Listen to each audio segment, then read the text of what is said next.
in London, and I'm here on holiday from England. So I love Ruby and startups, so I thought this would be a really interesting opportunity for me to talk about something I'm interested in talking about. So, next slide. Okay, so if any of you are Japanese learners, you may be aware of Jim Breen's Japanese-English online dictionary. It's available at WWWJDIC.com. It uses a freely available data set and it accepts user contributions. I'm no lawyer, but I believe that it's available for commercial use and it's kind of available to, on a kind of, if you benefit from it, please sort of contribute something financially. What I'm actually interested in is making the source code for this web application a lot more maintainable. So I'm looking at doing a rewrite in Ruby with Sinatra. So it's available here on GitHub. That's my repo there. I'll present the SlideShare URL at the end, so if you need to make a note or anything, it's there. So that's it. So one of the issues with the actual existing site is that it's kind of evolved over many years. It's written by Jim Breen, who's a current PhD student at Monash University, also a retired professor. And it's very kind of technical. It's not necessarily so user-friendly. This is a typical interaction, which is a GET request to the relatively easy to remember domain name, followed by a redirect to the electronic dictionary research group with a funny parameter on there, kind of magic number type of thing. Then that gives you a post to his personal page on Monash University website, which finally gives you, and the post body as well is a little bit cryptic, finally gives you a web page which looks like the next slide, which is this. Now, it's good in that if you really like information and you want to see all the possible information at all the time, it's quite useful. But this being a search for the word egg, you can see tamago is not like on there, and it's so the information presentation is not like ideal. So one thing I'd like to tackle is to improve that information layout and improve the sort of the interaction with the API as well. So next slide, please.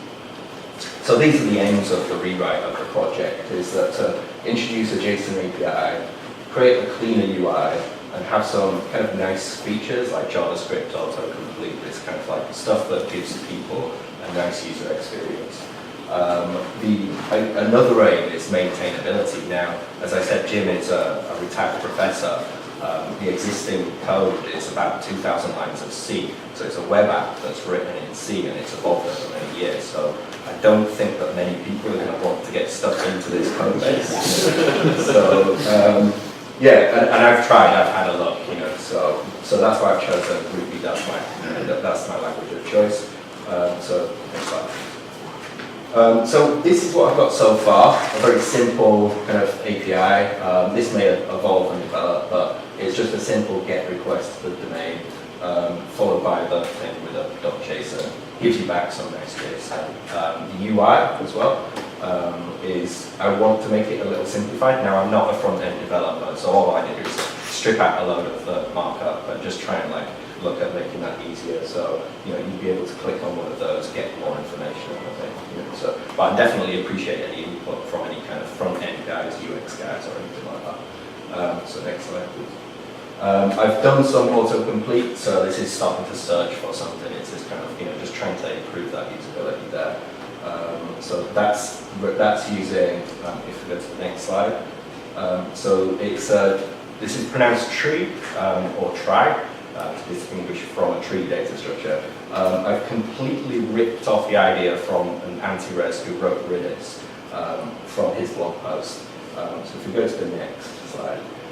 The actual data itself is big O notation of log n, which in this case n is 150,000.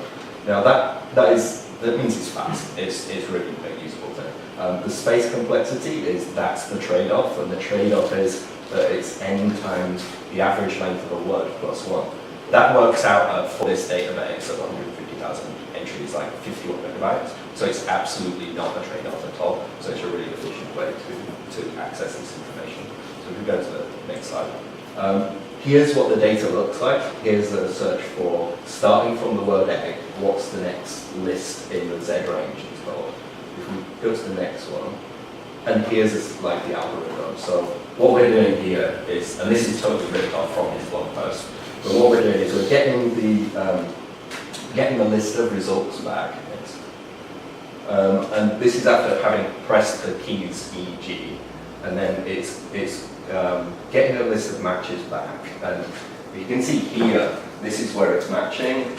If the data ends with an asterisk, then it adds it to the results. Here's the kind of breakout clause where if it's past the length of the matches. So if we go to the next one, so here it's going through, we've got the asterisk here, so that's a match. We've got an asterisk here, and then we keep iterating through. Next slide. And then we've got another entry here. If we go to the next slide, this is an example of where we actually hit the breakout point. So here, the user has typed in WALR. You can see that that would be the string there. WALT would be the next thing. Because that's not a match, because Walt is not a match, it only collects walrus and walruses. So that's the internals of how the algorithm works. So I thought it was quite interesting. Okay, next slide. So I work for a startup in London. We use graphs, we use graph databases to solve the problem of courier deliveries. So we provide an API, which means that you can connect together retailers and courier systems. You can get a delivery from something you purchased on the internet within about 90 minutes.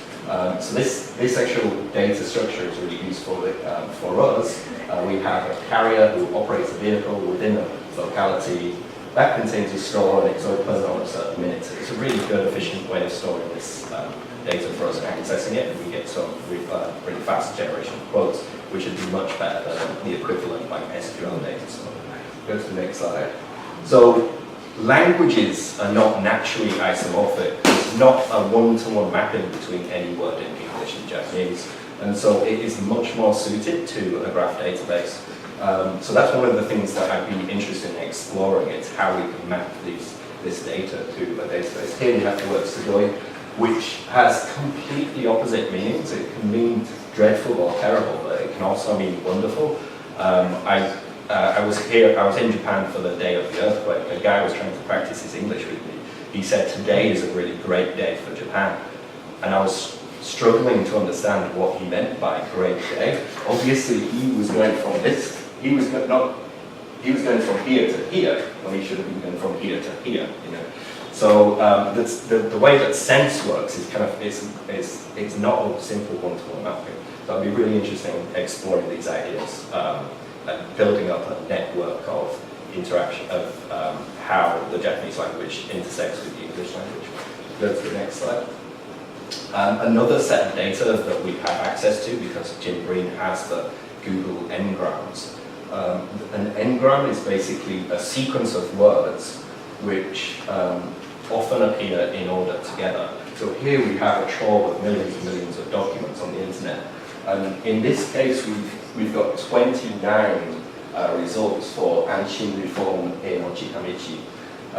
So you can see that it's broken up into these constituent component parts. Here, in this case, the combination of the kanji and shin appears 41 million times. What I'd like to do is kind of utilize this data to make the dictionary more relevant, you know, and to help with this idea of mapping of the two languages and stuff. So, go to the next slide. The present state of play, how far I've got with this, is that I've got the flat text files imported into Redis. That's one of the data stores that I'm using at the moment. I've got the index word lookup, and I've got the autocomplete. I've begun work on getting the text forcing part, which uses the C library. That part is quite interesting, I think. One of the things that I've had as feedback is that it'd be really good to be able to do text glossing from English to Japanese, and not just from Japanese to English. So there's an area to explore there. So if we go to next. So noticeably missing, I've not got a server. I've not got a production server, no test or staging server. It shouldn't be too far off. It should be easy enough to run locally if you are like a Ruby developer, you know. So next slide, please. So as I say, just a reminder of the future of what I see for this is this idea of WordNet using the English WordNet data set, which is a graph store, mapping that to Japanese. The graph problem could also be used to break down kanji as well. The way that kanji are really interconnected to each other is very suited to a graph structure. Obviously, I'd really love to improve the user experience of the website, get some design on there, polish, use the Engrams data set. And also, any other ideas, any people that do use this website, any other ideas that you've got for how to improve it, things that you'd like to do, I'd love to have some collaboration on this. So, next slide. So, this is my presentation. The slides are available on this URL. This is about me, so any questions? Yeah. The tree structure that you showed before. Yeah. This is a method for indexing on the key of the. Yeah, so it's a way to index so that when you start typing in the text box, that you can quickly get the autocomplete results coming back. Who takes care of this index? Is it the database side or? So I've built the app that when it generates the indexes from the flat text files, it also generates the autocomplete index. Right. Yeah. So when you, for example, let's say you enter a new kanji or a new word, then that's maybe one of the issues is that the actual index generation takes around 10 minutes. It's not a huge issue because you can just swap out the Redis server to connect to a different index, so I don't necessarily see it as a huge problem that needs solving. Yeah, there are some techniques about this with buckets and things like that. Yeah, so I'd be interested in exploring those kind of things, because it'd be great to have like a UI that has like a CRUD interface for sending user contributions, have like sort of like power users that could like approve like these improvements to the data set and stuff like that. So that's definitely an area that could be explored. So, yeah. Anything else? Yeah. Is there a good reason why Tamago doesn't show up when you look for egg? It is in the results. It's just there's no kind of prioritizing that. It does show up. It's just not maybe on that. Do you plan to prioritize? Yeah, so that's something that I could use the Engrams data set and some of these things. The other thing is like we could start to collect user data on which entries are actually clicking on and stuff like that. There's a lot of ways in which we could utilize frequency. There's no usage of frequency information in this lookup at all. So that's something that could be utilized, I think. So yeah. Does the autocomplete work if you type in Ramadi? Yeah. Oh, no. That's a good idea. That would be very useful. Sometimes I find myself on a computer that doesn't have Japanese input, but I want to type it. Yeah. Actually, I think a better idea would be to change it, like to add some JavaScript onto the text field to automatically, there's websites that do that automatically, change it into Japanese. So at least you're looking at it and go down and stuff. One thing that I haven't done is solve the indexing of things that need to be correctly capitalized. That probably needs tackling. That's something to think about. Have you ever heard of collocations? Yeah, that's kind of the idea of Engrams. Yeah, it's kind of similar. Yeah. So that could be totally utilized. You can utilize that data set to present people with useful collocations. When I get stuck, I use Arupu, that kind of translation site, and it's full of collocations, really useful. Right. Okay. Yeah. ALC. ALC. Yeah. Just search for it. Yeah. It's a really good solution. That's why I'd kind of like to make something that is open source with a freely available open source data set that's not got a commercial motive behind it or anything like that. So yeah, but that's the competition. I mean, it's much better at the moment. So yeah.